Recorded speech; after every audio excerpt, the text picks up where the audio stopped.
Chips এভাবে খুলে নেবেন, এটা খোলা দেখাচ্ছি। এখন এটা সেট আপ করবো। দেখেন এই যে উপরে ফোটা ফোটা আছে, এটা উপর সাইডে থাকবে।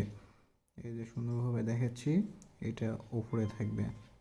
এভাবে সেট আপ করে নিতে হবে। সেট আপ হয়ে গেছে, দেখেন কিভাবে সেট আপ করছি। এই যে ফোটা ফোটা সাইজে আছে, এগুলো উপরের দিকে হবে।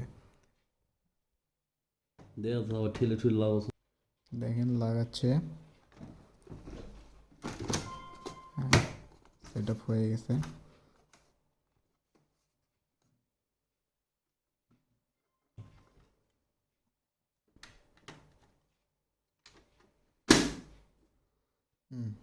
সেট আপ হয়ে গেছে।